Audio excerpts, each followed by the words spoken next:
Aloha, I'm Congresswoman Tulsi Gabbard. As a veteran of 2 Middle East deployments, I know firsthand the cost of war.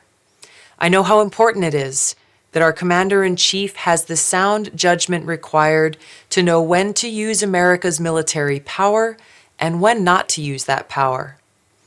As a Vice Chair of the DNC, I'm required to stay neutral in Democratic primaries, but I cannot remain neutral any longer. The stakes are just too high. That's why today I'm endorsing Senator Bernie Sanders to be our next President and Commander-in-Chief of the United States.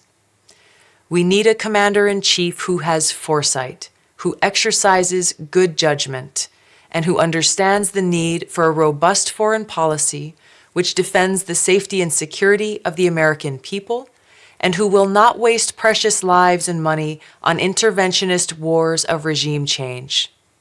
Such counterproductive wars undermine our national security and economic prosperity. As these elections continue across the country, the American people are faced with a very clear choice.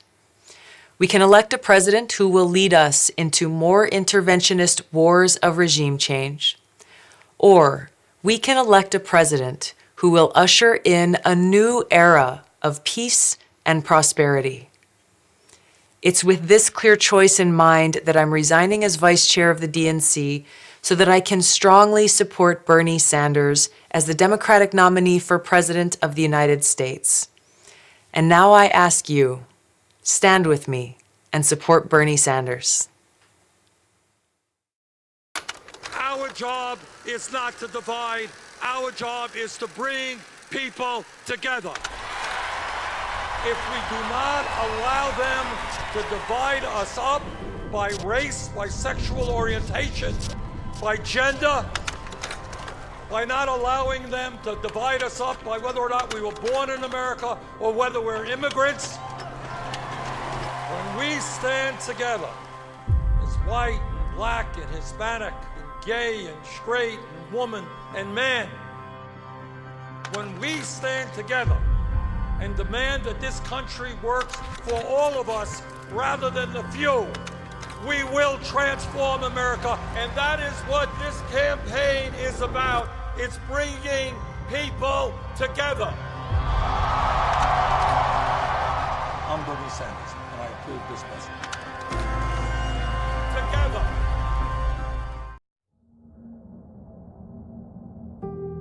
Going back to the old neighborhood can be hard sometimes.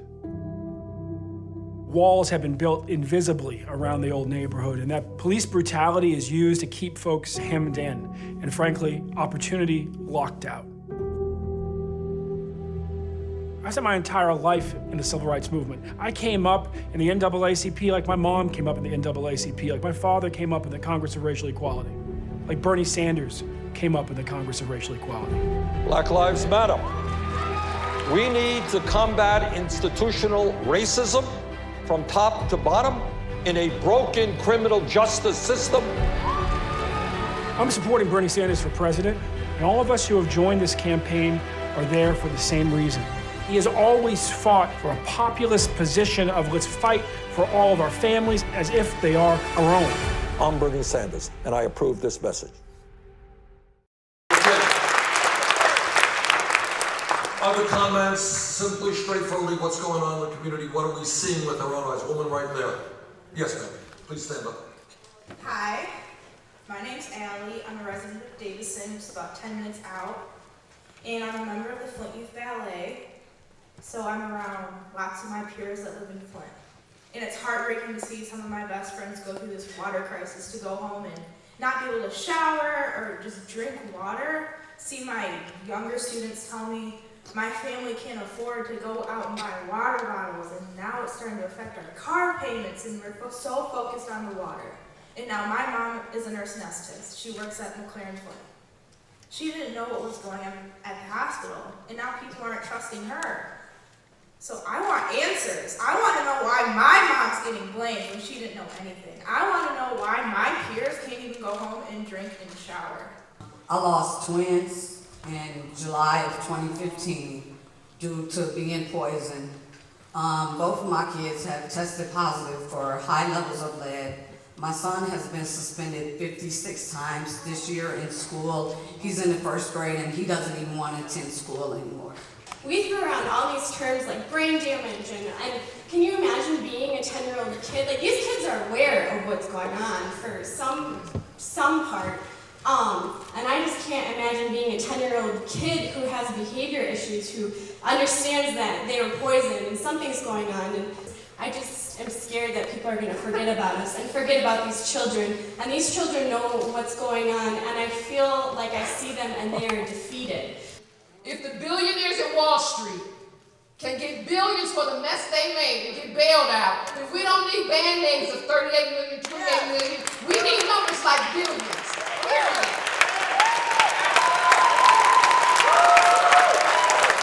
Hi, thanks for coming. I don't want to take away anything from the extremely terrible health situation that's going on right now. But that is not the only problem that we have here, Bernie.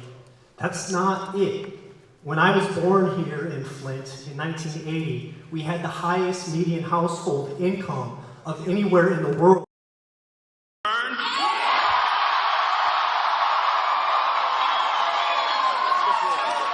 My name is Jonathan Duncan, and I got a little story for y'all. In October of 2005, I was walking home from... In October of 2005, I was walking home from Wesco Hall down Sunflower Road. I received a call that drastically changed my life. It was from my father. He said he wanted to be the one to tell me. I had 2 weeks to drop out of school, collect my stuff, report for duty. I was heading to Iraq. I was just 2 years before I was 19 years old. I sold my life away for the promise of a free education. Over the next 2 years, I received my primary education in the quagmire of Iraq War, the major focus of which was death. During my time on the ground, the U.S. lost over 1,200 troops, over 9,000 wounded. And just to be clear, troops is a term that is often glossed over. Just to be clear, that's sons, daughters, mothers, and fathers. That number might seem huge, but it pales in comparison to the 27,000 Iraqi civilian deaths that occurred over that same time period.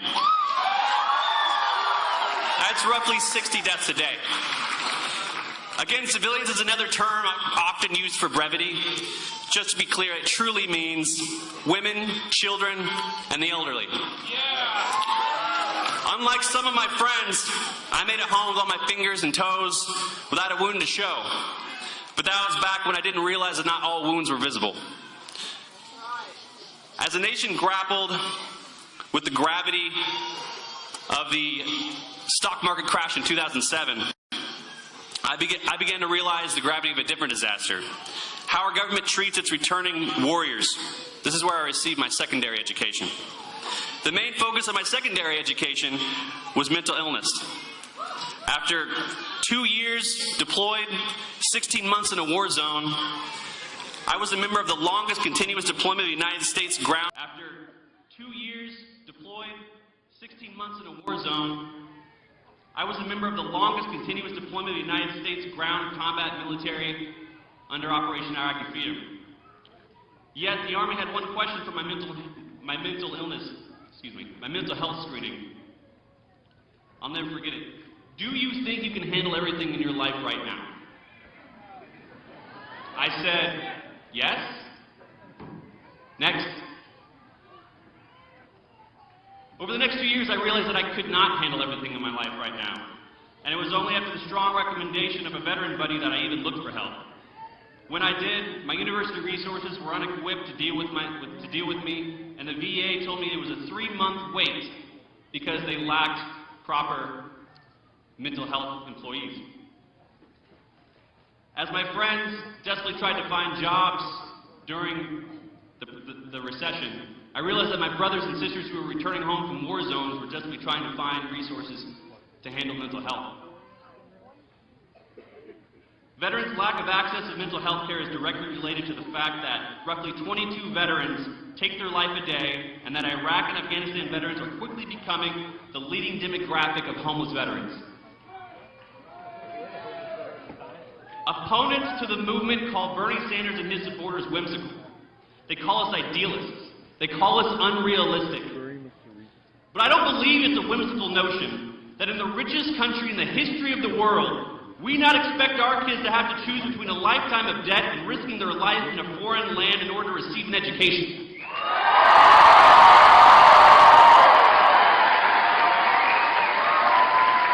And I don't think it's going to feel the burn.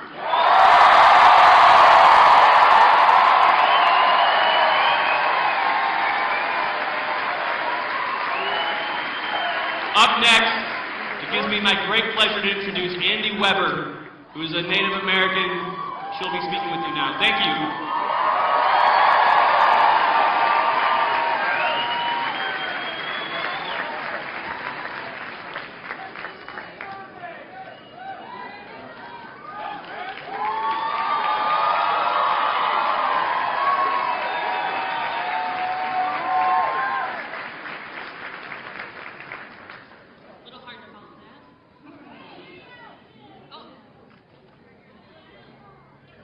Okay, I'll yell. Can you hear me now?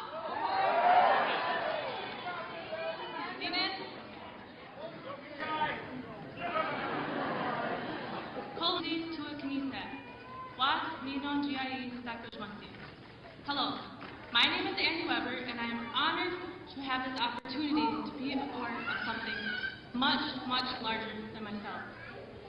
That something is a political revolution being led by Bernie Sanders.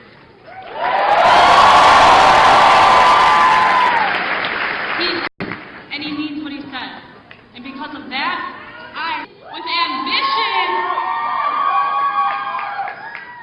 with ambition to continue my education beyond my undergraduate studies, Bernie Sanders understands the educational challenges facing many Americans, including Native Americans.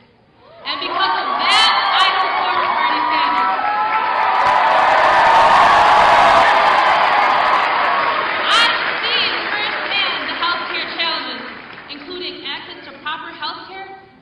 Many Americans, including Native Americans. Bernie Sanders understands those challenges and is committed to addressing them. Because of that, I support Bernie Sanders. We all know, unfortunately, the deck is stacked against average Americans through the broken political and economic systems in this country. Bernie Sanders has and continues to lead those fights when others lack the courage to even address them. And because of that, I support Bernie Sanders. Climate change knows no race, no color, or social class. It is an imminent threat that must be acted on. Access to clean water, healthy food, and a healthy environment are inherent human rights.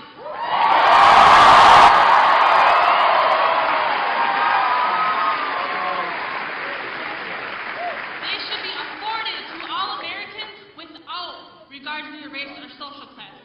As the next President of the United States of America, I'm confident that Bernie Sanders will act on these pressing issues.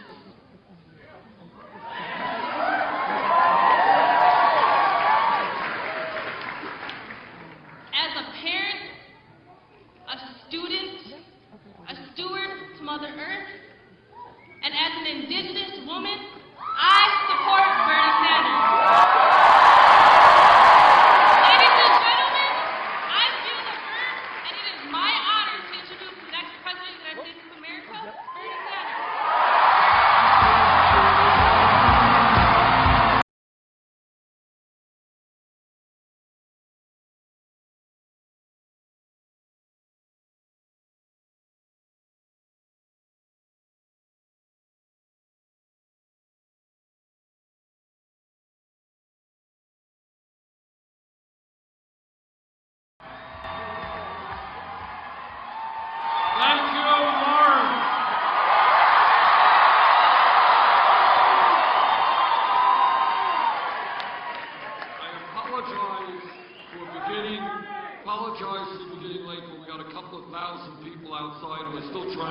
to get in.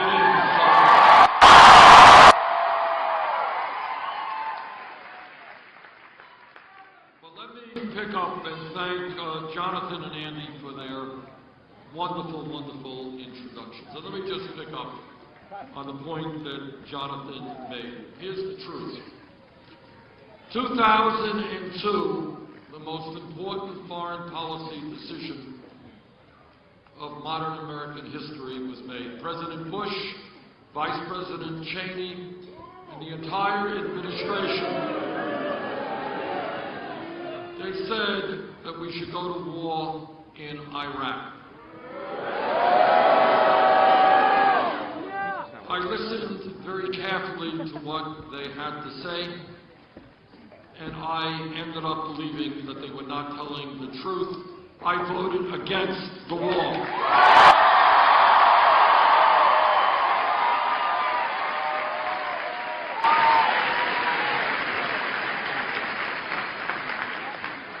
My opponent, Secretary Clinton, then in the Senate, heard the same evidence. She voted for the war. That's an important difference between the two of us. Now, as Jonathan mentioned, the cost of war is far, far greater than most people recognize.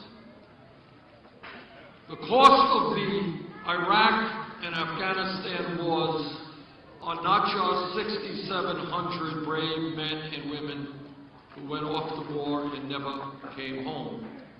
But as Jonathan also said, it is 500,000 men and women who came home wounded in body or wounded in spirit.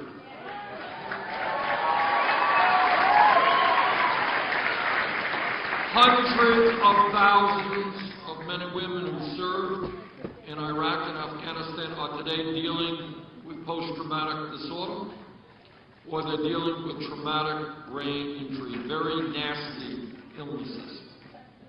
And not only are they dealing with these issues, so are their wives and their husbands and their children.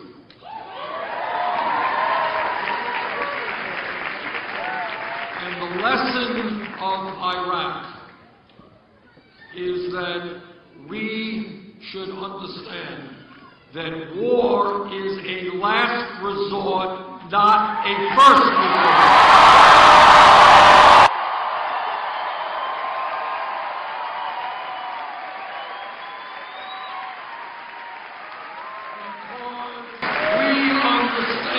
We understand that the men and women who are going to fight those wars are not the sons and daughters of the billionaire class or the politicians.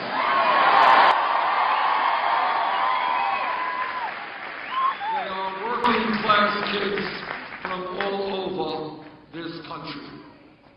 And the second lesson of the war is that we must never, and I speak as the former chairman of the Senate Veterans Committee, we must never, ever turn our backs on the men and women who put their lives on the line.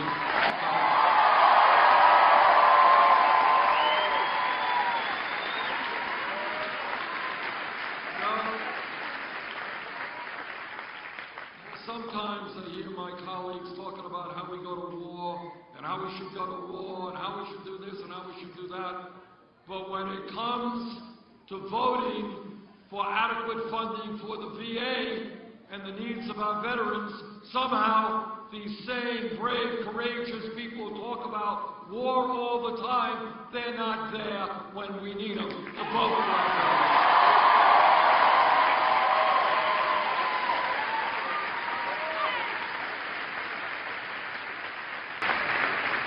Now this campaign is a different type of campaign, because we're doing something very radical. We're telling the truth.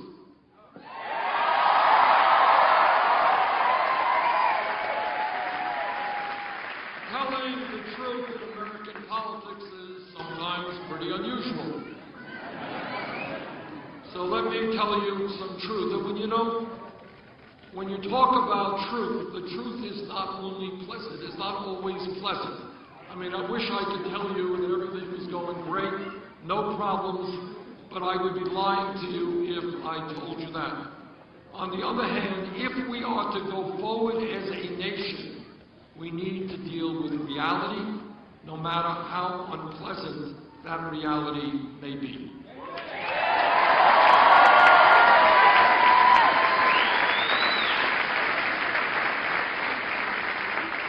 And here is some truths, though they be unpleasant. Truth number one, you are living in a country today that has a corrupt campaign finance system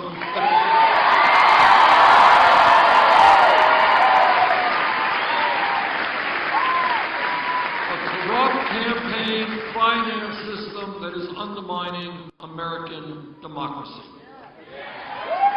Now, I wish I could tell you that in a way that does not sound so harsh or ugly, but then I would not be telling you the truth. Here is the truth again. A handful of billionaires, Koch brothers and a few others,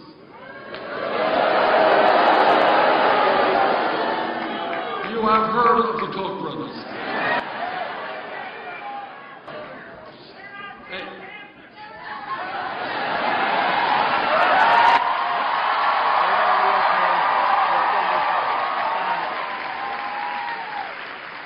Koch brothers, second wealthiest family in America, and a few of their billionaire friends, will spend an estimated $900 million in this campaign trying to elect candidates who represent the wealthy and the powerful. Now, I want you just to think about this. And one of the things about this campaign is to ask people to think outside of the box, to think outside of the status quo and conventional wisdom. When you have one family and a few of their billionaire friends spending more money than either the Democratic Party or the Republican Party nationally, that is not democracy. That is called oligarchy.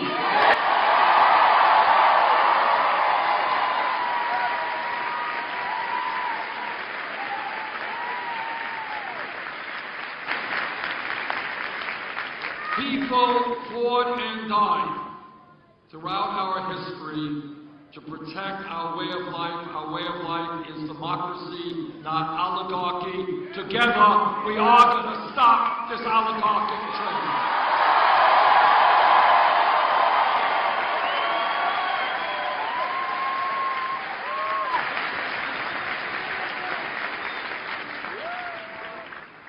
Right now, one of the differences between Secretary Clinton and myself is how we raise money for our campaigns.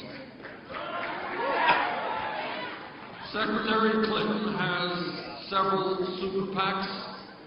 She has raised, just in the last reporting period alone, $15 million from Wall Street.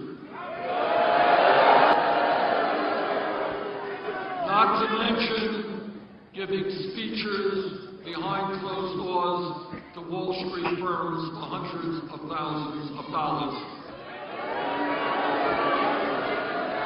Now, what I kind of think is, if somebody is going to be paid $225,000 a speech, it's probably a great, wonderful speech that you would want to share with the American people.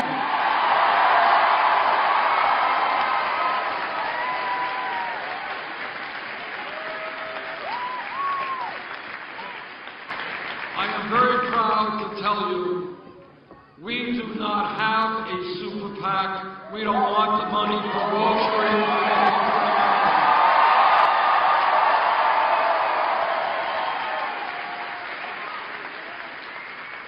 What we have done in this campaign in terms of fundraising is literally revolutionary.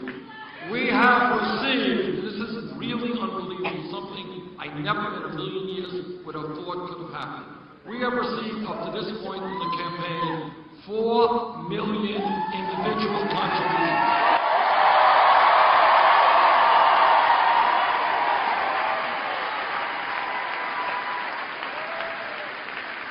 is more contributions than any candidate in the history of this country at this point in history.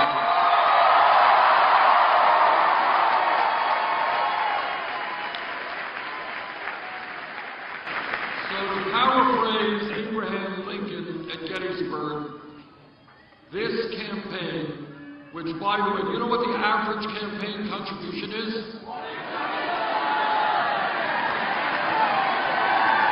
$27.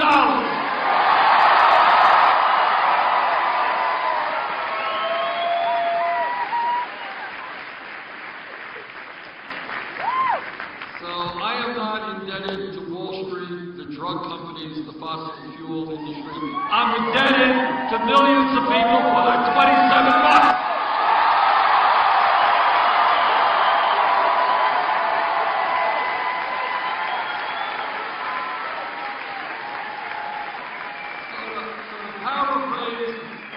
Abraham Lincoln at Gettysburg, this campaign truly is a campaign of the people, by the people, and for the people.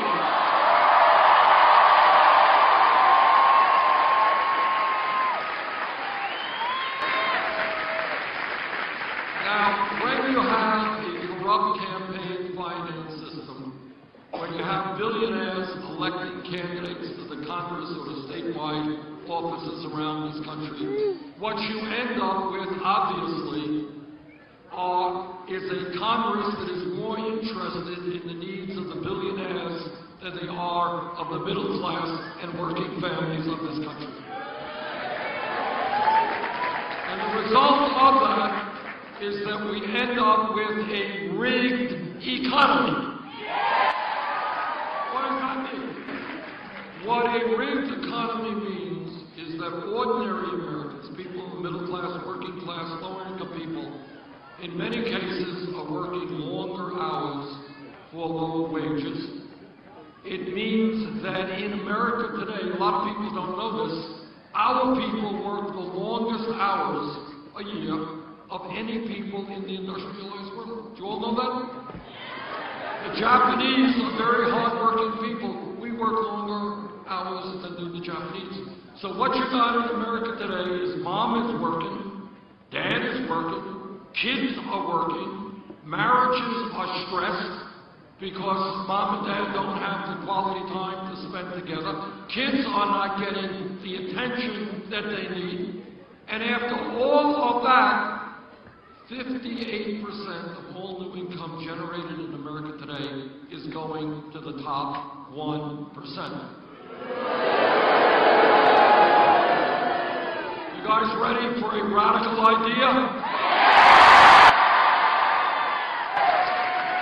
Together, we are going to create an economy that works for all of us, not just the 1%.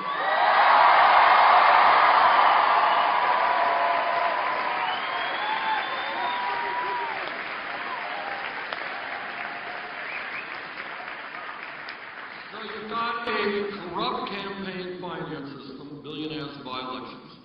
You got a rigged economy, the rich get richer, almost everybody else gets poorer. And then you got something else. You got a broken criminal justice system. Now again, I want you to think outside of the box. Go beyond establishment thinking. Go beyond the status quo. Ask yourselves this very simple question. In the richest country in the history of the world, which is what we are today, how does it happen that we have more people in jail than any other country on earth? How does it happen? How does it happen? So the question is, and most of the people in jail the people in jail are disproportionately African American, Latino, and Native Americans.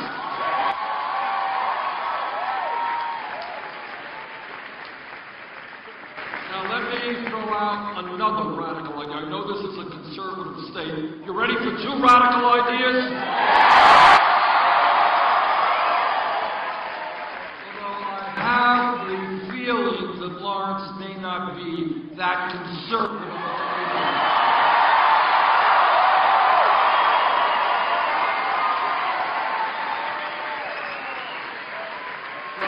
Here is radical idea number 2. Right now in America, youth unemployment is off the charts. White kids who graduated high school, 33% are unemployed, underemployed. Latino kids, 36%. African American kids, 51%. You got millions of young people who graduated high school, didn't drop out, stand out on street corners. Some of them are getting into trouble. So here's radical idea number 2. We're going to invest for our young people in education and jobs, not jails and incarceration.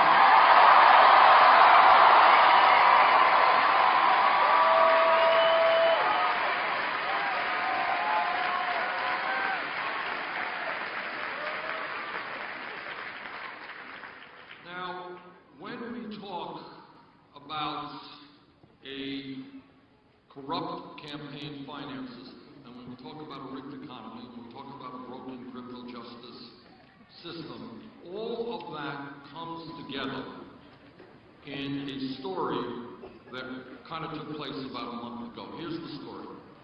Goldman Sachs, as many of you know, is one of the major financial institutions on Wall Street.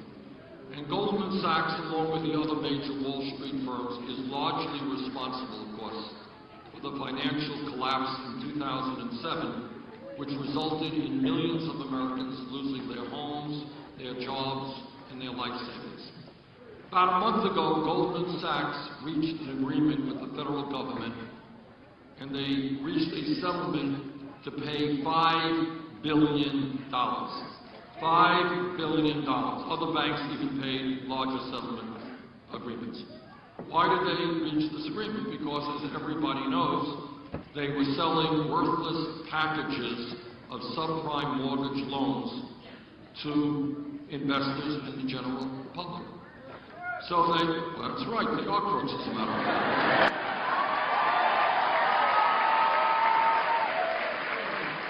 I think it is fair to say, and that's one way of expressing it, but I think it is fair to say that if you pay $5 billion fine for breaking the law, what are you? You're a crook. All right, so that's that.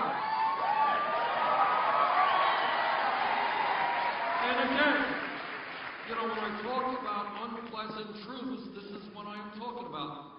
I'm not happy to tell you this, but in fact, many of these major Wall Street firms, their whole business model is based on fraud. That's just the way it is.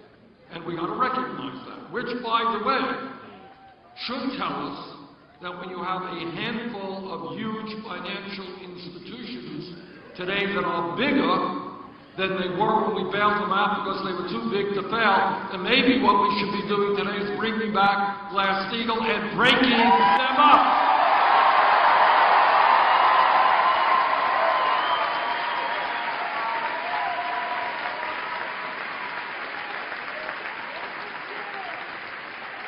Back to my story, which appears to be getting longer and longer. It started off as a short story, getting longer. Here's the second. So the first part is, you got major Wall Street institutions, some of the most powerful institutions in America that are based on fraud, basic dishonesty, cheating people. Not a good thing. All right? Learn that in Sunday school. Ain't a good thing to be cheating people. Okay, point number 2. All right, so you got a bunch of fraudulent operators. Point number 2, what about political power in America? Well, turns out that Wall Street, not just Goldman Sachs, but all of these companies, make very large, or shall I say, huge. I get very nervous about him using that word again. So let's call it very large campaign contributions. The candidates. Now that's political power. All of you, I hope, vote. But these guys, and I sure hope you're going to be voting on Saturday at the caucus.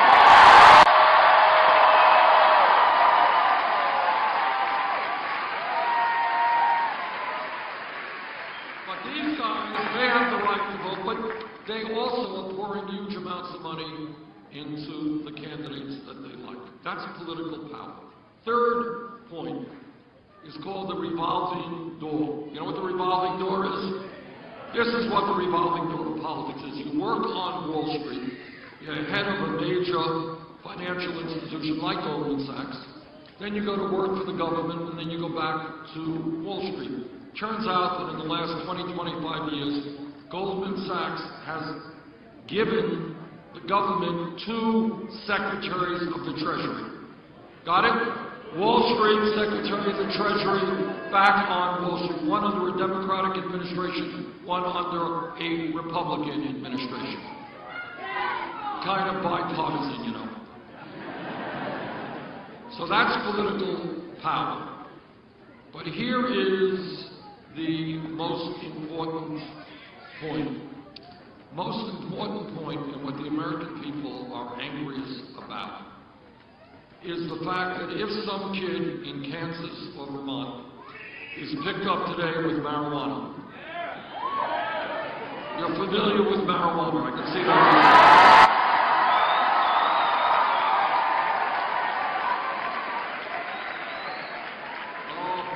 This story is getting longer and longer. We're here all night. We'll talk about marijuana in a second. But here's the point to you. The point is, some kid in Kansas, kid in Vermont, gets picked up with marijuana. That kid will have a police record which will stay with him or her for the rest of their lives, which is, by the way, a serious issue. Because you go out looking for a job, got a police record, it may be held against you. All right?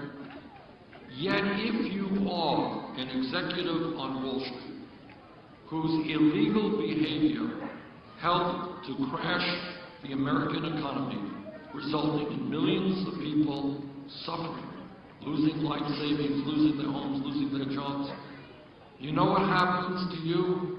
You get a pay increase.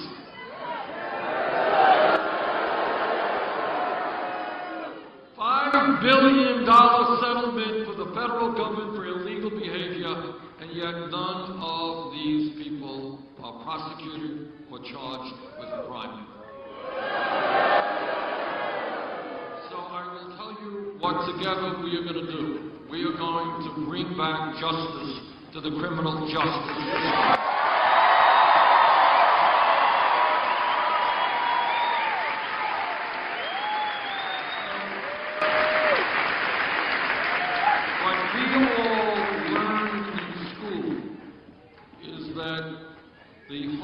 Soul of the American justice system is equal justice for all. If you're poor and you break the law, you got to pay the price. If you are rich and on Wall Street and you break the law, you also have got to pay the price.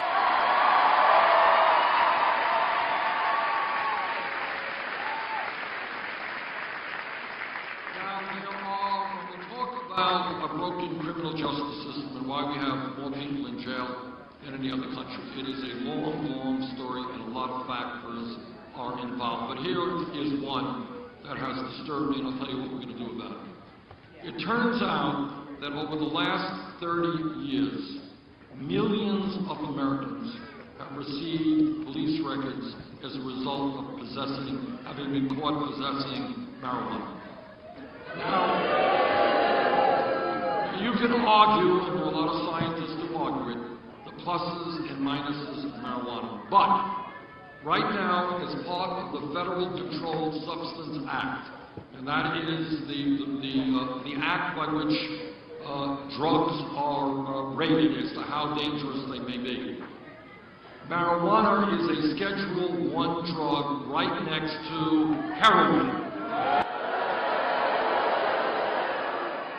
I trust that everybody in this room knows that in this country today we have a very serious problem in my state, many other states, with opiate addiction and heroin addiction. People are dying every day from overdoses on heroin. That is a killer drug, period. But it makes no sense to me to have marijuana in the same Schedule 1 level as heroin. That is why I've introduced legislation that takes marijuana out of the Federal Controlled Substance Act.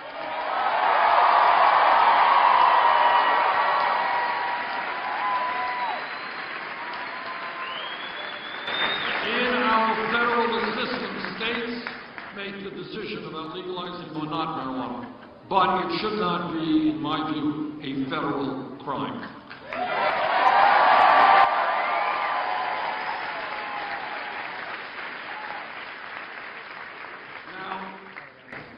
One of the reasons that our campaign has been as successful as it has been, we started off at 3% in the polls, 60, 70 points behind Secretary Clinton. On Tuesday, we won major victories, not by a little bit, in Oklahoma,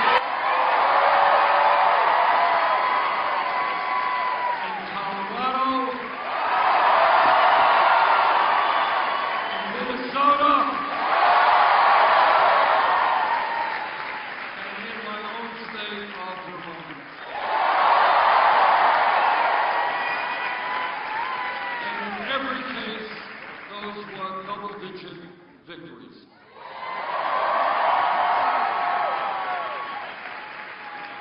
And I think that if all of you and your friends and co-workers come out on Saturday, we're going to have a pretty good victory here in Kansas.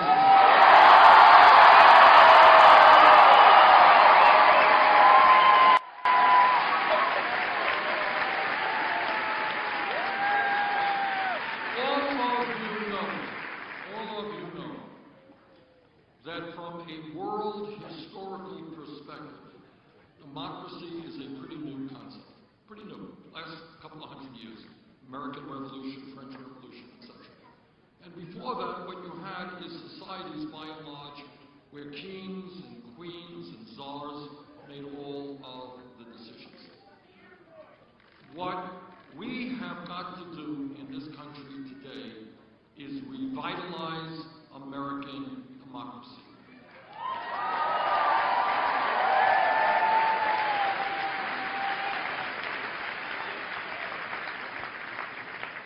And what that means is we cannot continue down a path where in November 2014, the last national election, 63% of the American people didn't vote and 80% of young people didn't vote.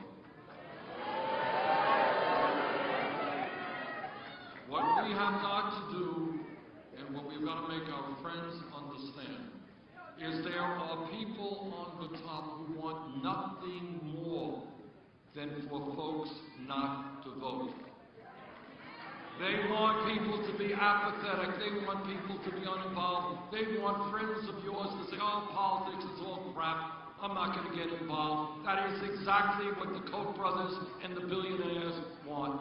Because if ordinary people are not involved in the process of standing up and fighting for themselves, then it will be the campaign contributors and the lobbyists who will make the decisions for those people who are not involved.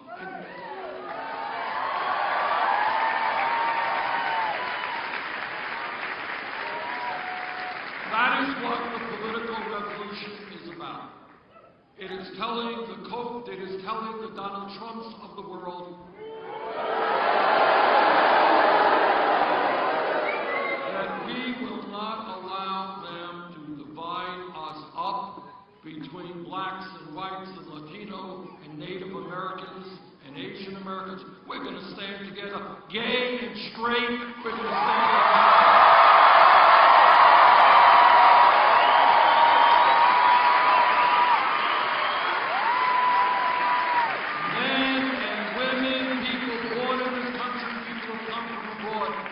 When we stand together and we don't allow the demagogues to divide us up, there is nothing that together we cannot accomplish. That is what this is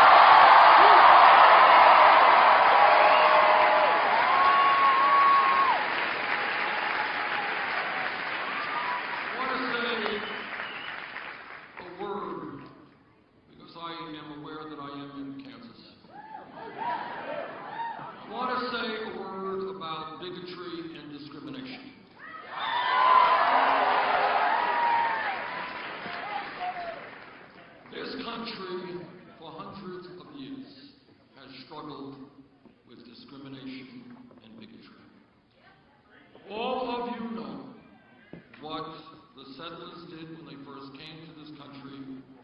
the Native Americans.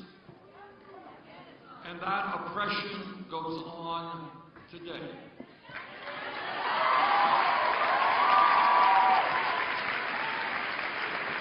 I just had the opportunity to meet with Andy and some other leaders in the Native American community.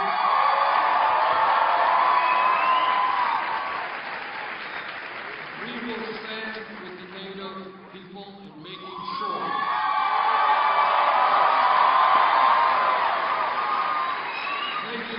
that finally, they receive the respect and dignity to which they are entitled.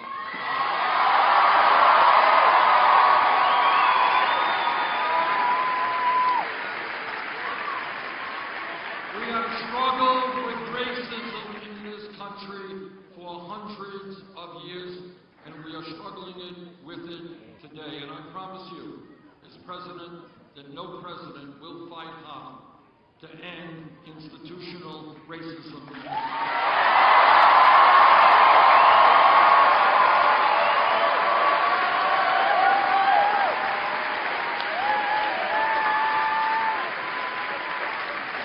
I want to say a word about women's rights.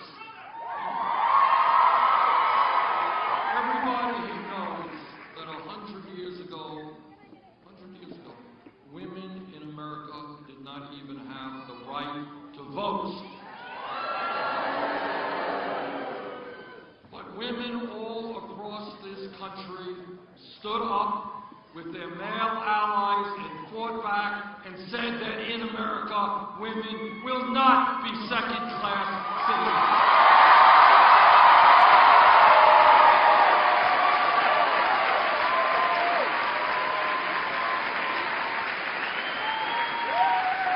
Today in America, women earn 79 cents on the dollar compared to men. And I know that every man in this room will stand with the women in the fight for pay equity.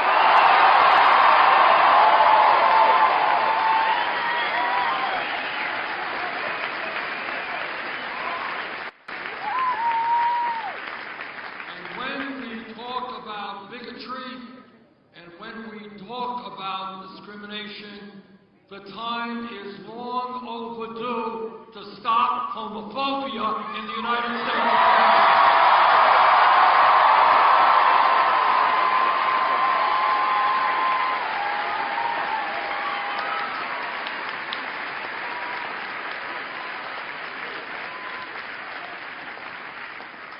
We have got to take on all of those politicians and others who would deny our gay brothers and sisters the right to marry.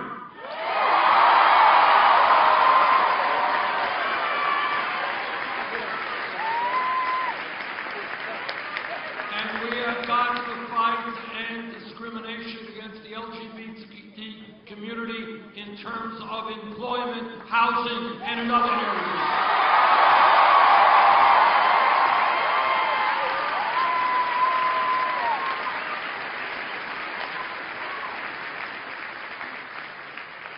Scapegoating in this country, whether it's against the gay community, whether it's against Muslims, whether it's against Mexicans, has got to end.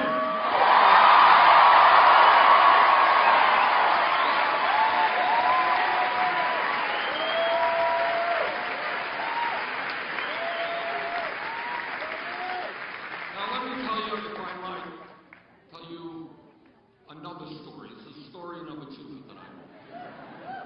I know that there are politicians in Kansas and around the country who delight in picking on the poorest of the poor.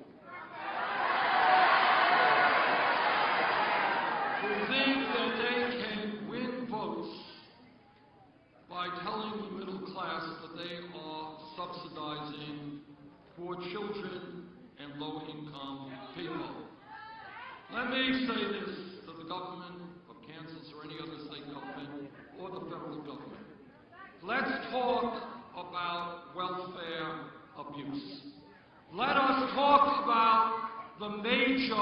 welfare abuser in the United States of America, which happens to be the wealthiest family in this country, the Walton family that owns Walton.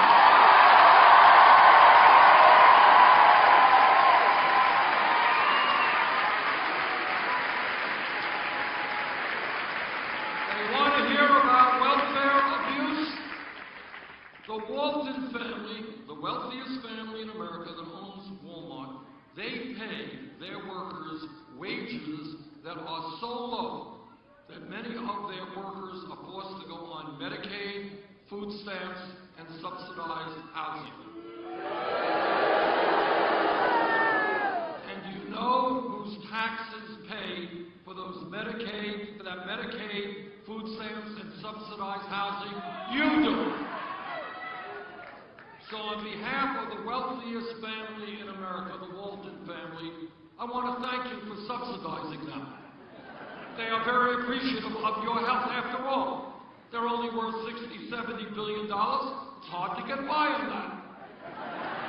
And they appreciate your help. But in all seriousness, what I say to the Walton family, get off of welfare, start paying your workers a living wage.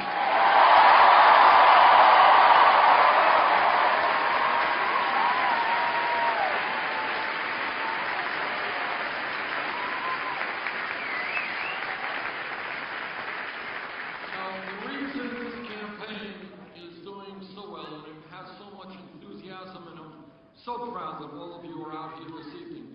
The reason that we are doing so well is actually we listen to the American people and not just Wall Street and billionaire campaign contributors.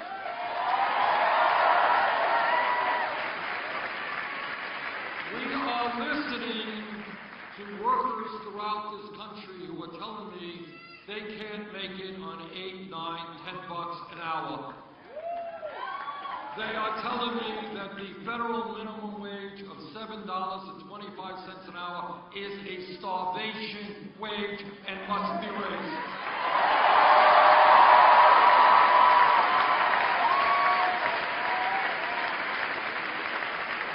That is why I believe that we have got to raise the minimum wage to $15 an hour over the next 4 years.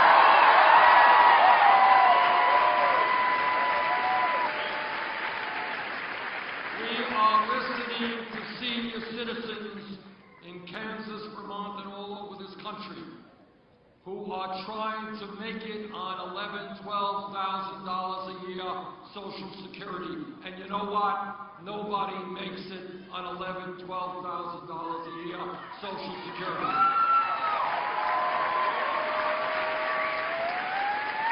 We have Republican candidates and members of Congress who believe that we should reduce benefits, lower benefits for people on Social Security, on disability, and disabled vets. And I've got some bad news for them.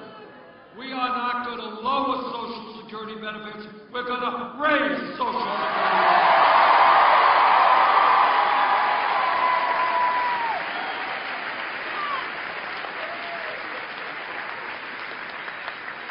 This campaign is listening to young people all across America. And again, I want you to go outside of the status quo. Think big, not small, and ask yourself what young people are saying all over this country, what they're saying. Why does it have to be that I leave college $30,000, $50,000, $70,000 in debt?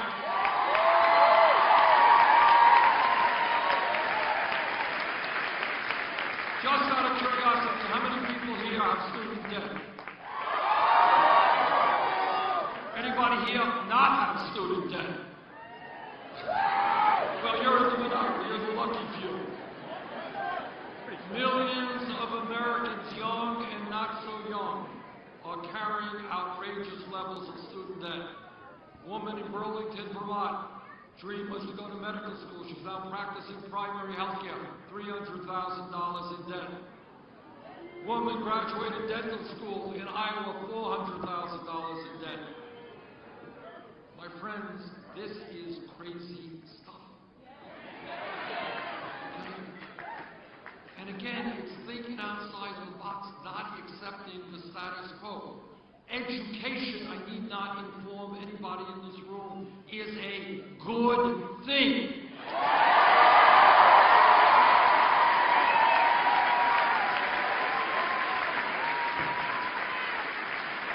Learning is what being human is about, and if we're going to compete in the global economy, we need the best educated workforce in the world.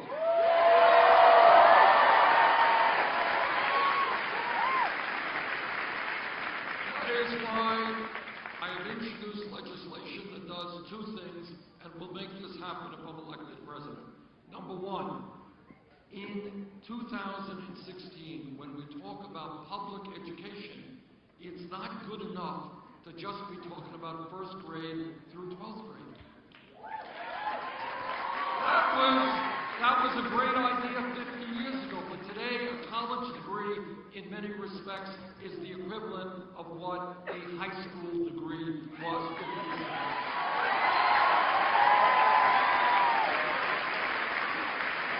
So when we talk about public education today, what we should be talking about is making public colleges and universities tuition free.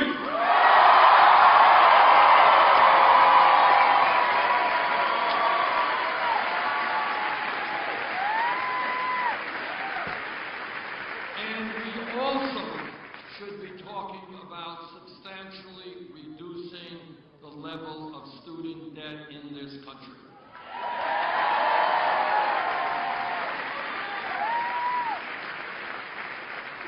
Now, I am often accused by my opponents and the establishment of the big money interests of thinking too big.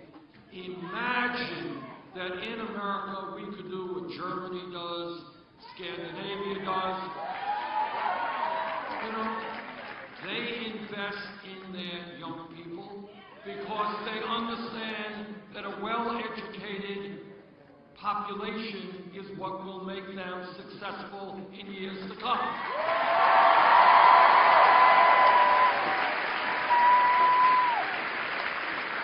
So I think that people should not be punished for going to college or graduate school. They should be rewarded.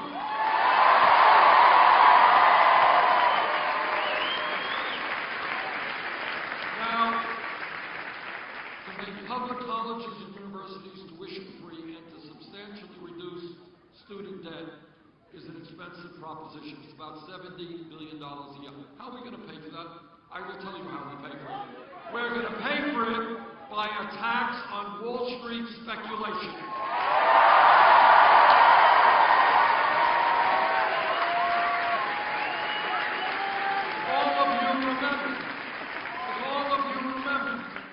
After Wall Street's greed and illegal behavior nearly destroyed this economy, Congress bailed them out.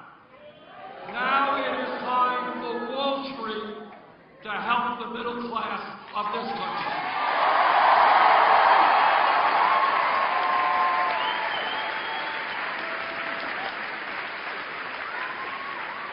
Now, a lot of my Republican colleagues, candidates for president, they go all over America and they talk about family values. I want everybody here to understand what they mean by family values. What they mean is that no woman in this room, in this state, in this country should have the right to control her own body. I disagree.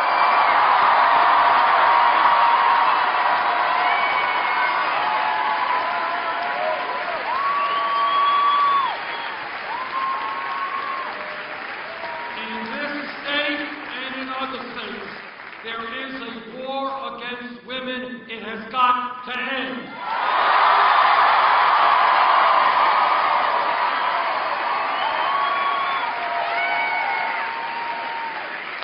Now, I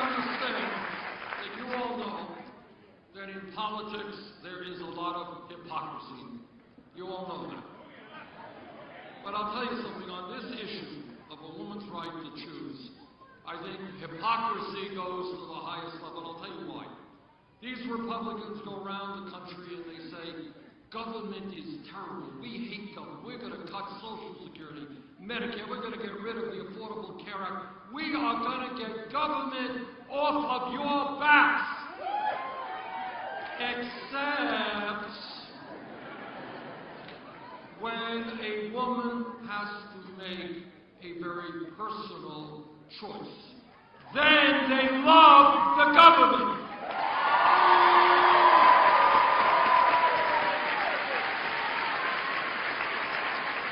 Then they want federal government and state government to tell every woman in this country what she should or should not be doing with her body. That is hypocrisy.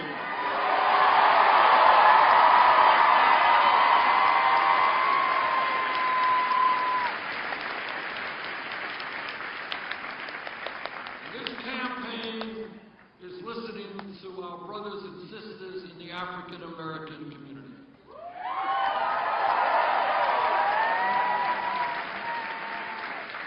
They are asking us, how does it happen that if a black male baby is born today, that baby stands a 1 in 4 chance of ending up in jail? And that is why we have got to reform this broken criminal justice system.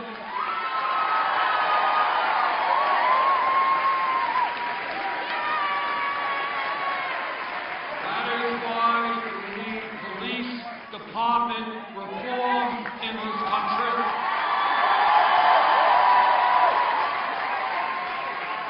None of us want to continue seeing medical problem. All right, we need a medic. Sorry, we got medic, a doctor, nurse in the room. Medic, Secret Service, can we do that? Okay, let's take a break. Keep it down, keep it down. Sorry. Got it? Okay. Woman, person okay? Okay, thank you. All right, thank you all.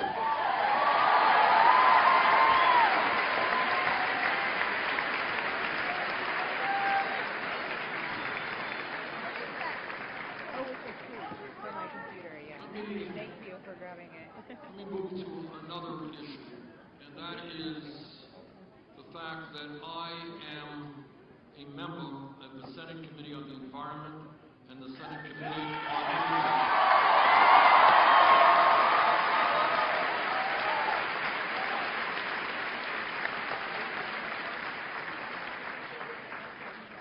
And what I can tell you as someone who has spoken to many, many scientists in the United States and around the world, the debate over climate change is over.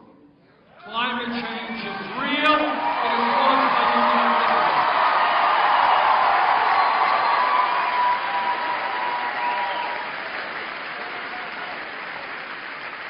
And as you all know, the scientists are telling us we have a short window of opportunity to transform our energy system away from fossil fuel to energy efficiency and sustainable energy.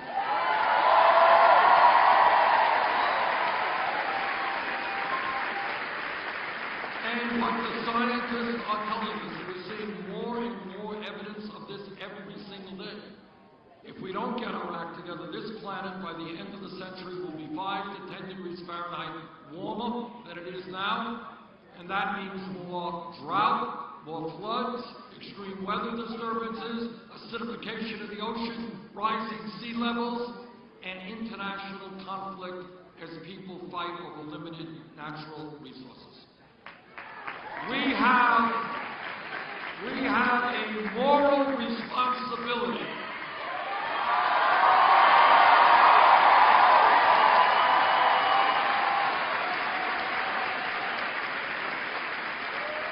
to leave this planet healthy and habitable for future future generations.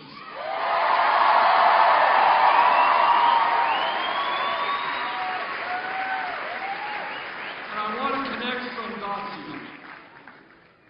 Why is it, do you think, that not one Republican candidate for president is in agreement with the scientific community?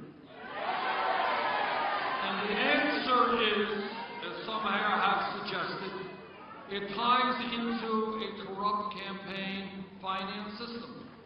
And the truth is that if any Republican got up here and said, you know, I've talked to scientists, I've read some of the literature, we got a real problem, we got to transform our energy system, on that day, the fossil fuel industry, the Koch brothers, would cut their campaign funding. So I say to my Republican colleagues and Republican candidates for president, worry more about your children and your grandchildren and the planet they will inherit.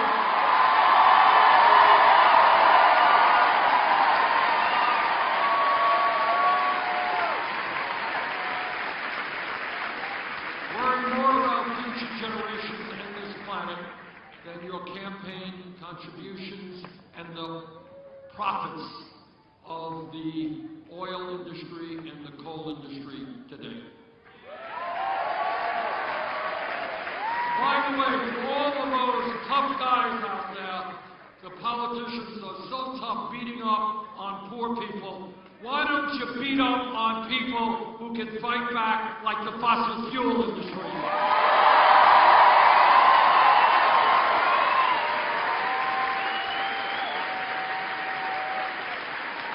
It's very easy to beat up on the poor and the helpless. Not so easy to take on the billionaires who control the fossil fuel industry.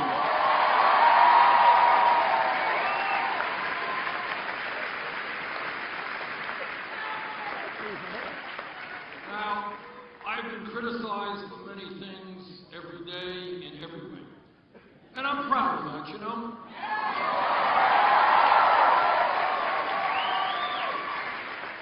Back in 1936, when President Franklin Delano Roosevelt was being nominated for a second term, he said something to the effect that what he called the economic royalists, that's back in the 30s, what I call the billionaire class, he said the economic royalists hate him with a passion, but he welcomed their hatred.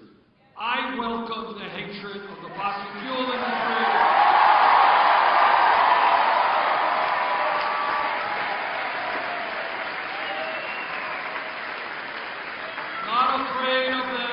Not afraid of Wall Street, not afraid of corporate America. If we stand together, we can make it.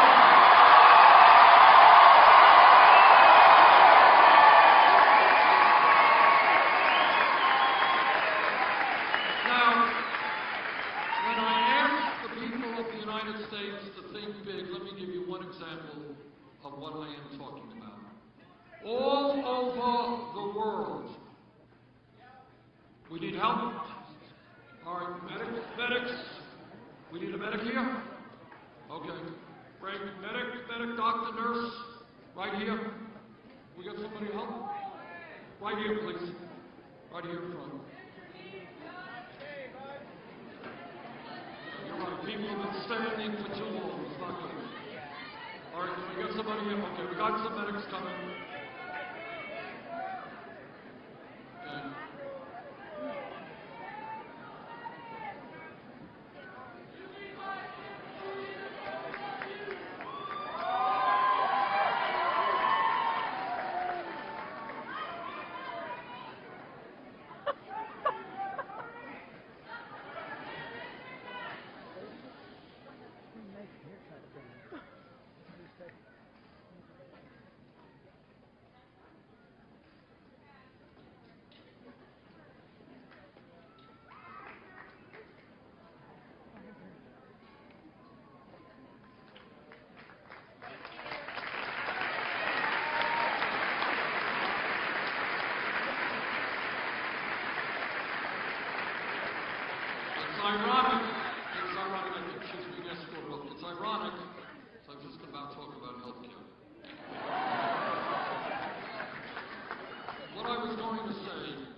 I've been criticized for making a very simple point. And that simple point is that every other major country on earth, the United Kingdom, France, Germany, Scandinavia, Holland, Canada, all of Scandinavia, what they do is guarantee health care to all of their people. That's what they do.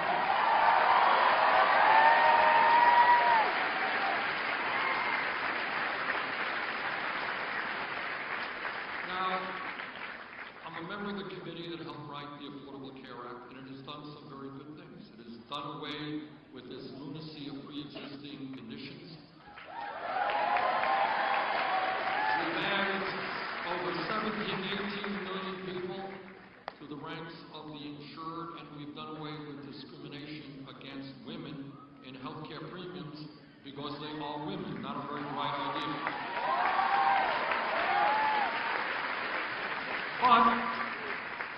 But, despite the gains of the ACA, 29 million people today continue to have no health insurance.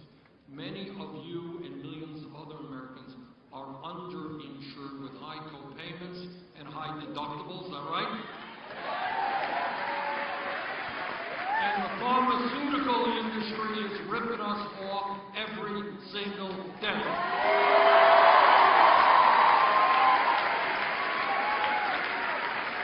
Charge the American people by far the highest prices in the world for prescription drugs.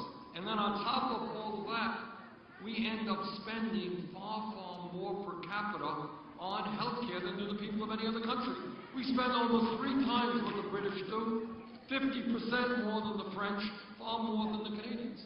And that tells me that as a nation, we must move toward a Medicare for all healthcare program.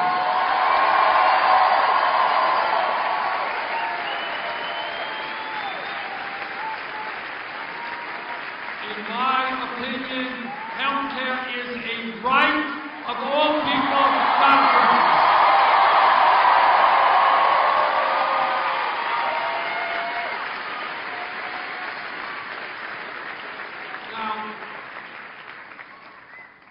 Some people out there, including my opponent, says, well, Bernie's a nice guy, but he's not electable.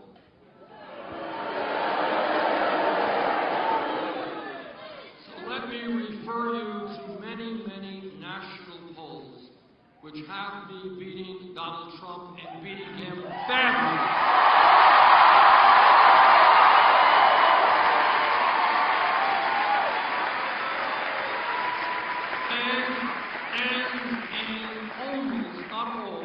Most of those polls, I beat them with bigger margins than Secretary Clinton.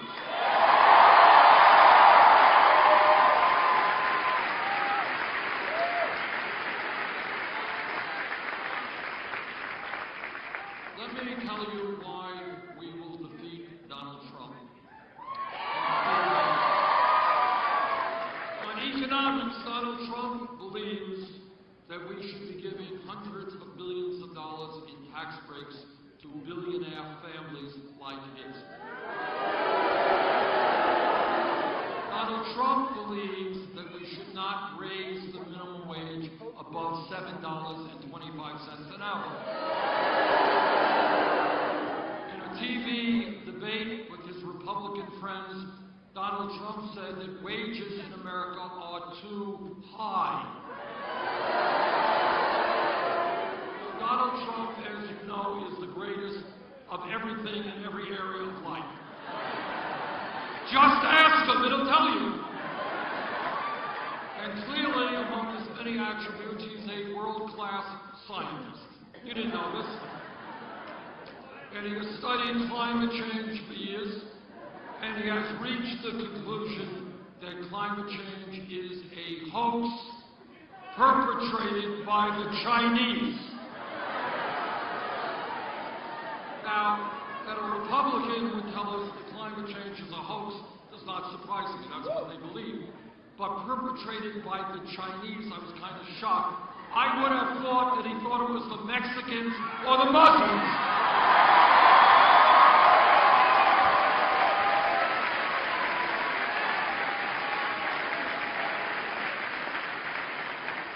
But even and economic issues.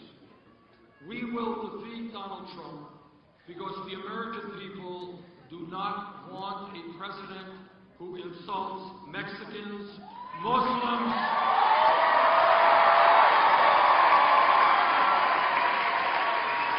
who insults women,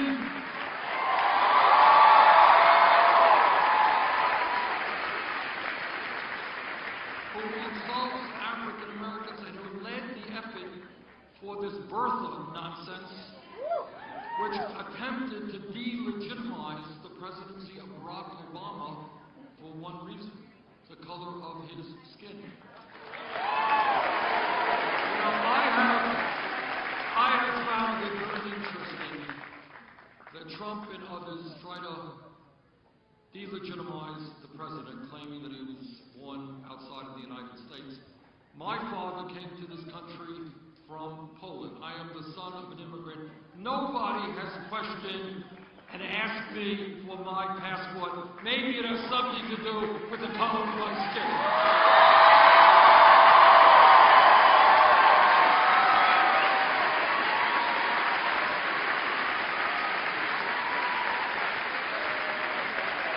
We will together defeat Donald Trump because the American people understand that standing together trumps divisiveness.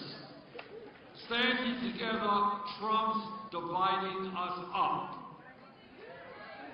Community working together to help each other trumps selfishness.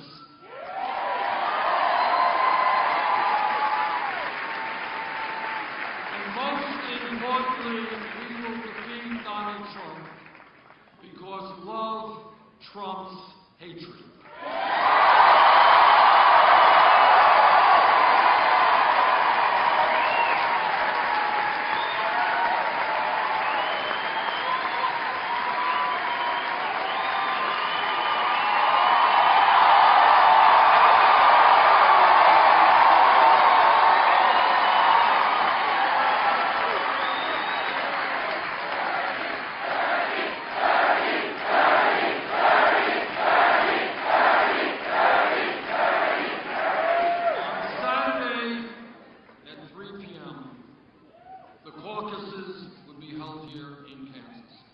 Kansas can help move this country forward toward a political revolution. Please come out and vote. Thank you all.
Aloha.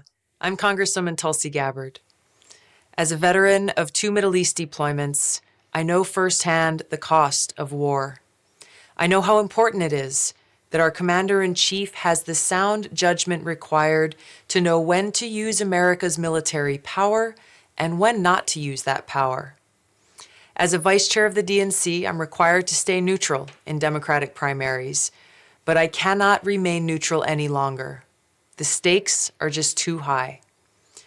That's why today I'm endorsing Senator Bernie Sanders to be our next President and Commander-in-Chief of the United States.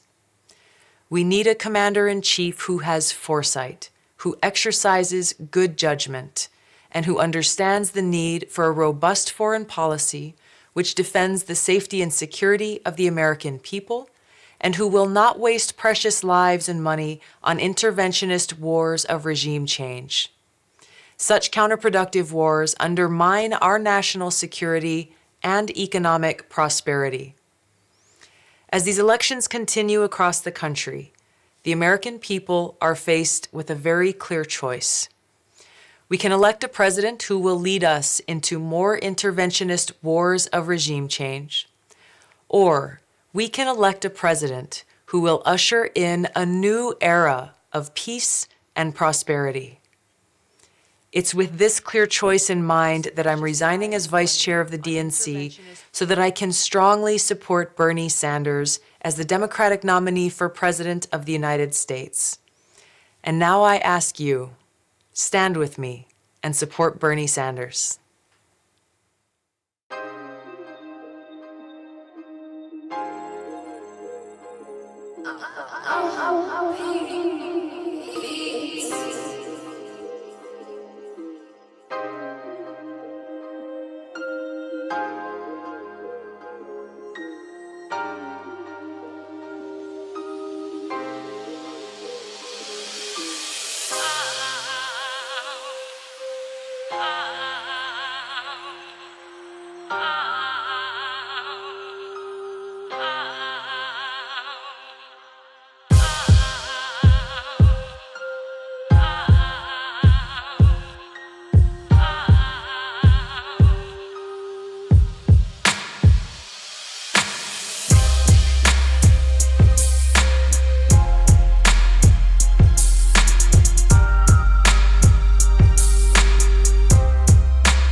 Standing together trumps the divisions.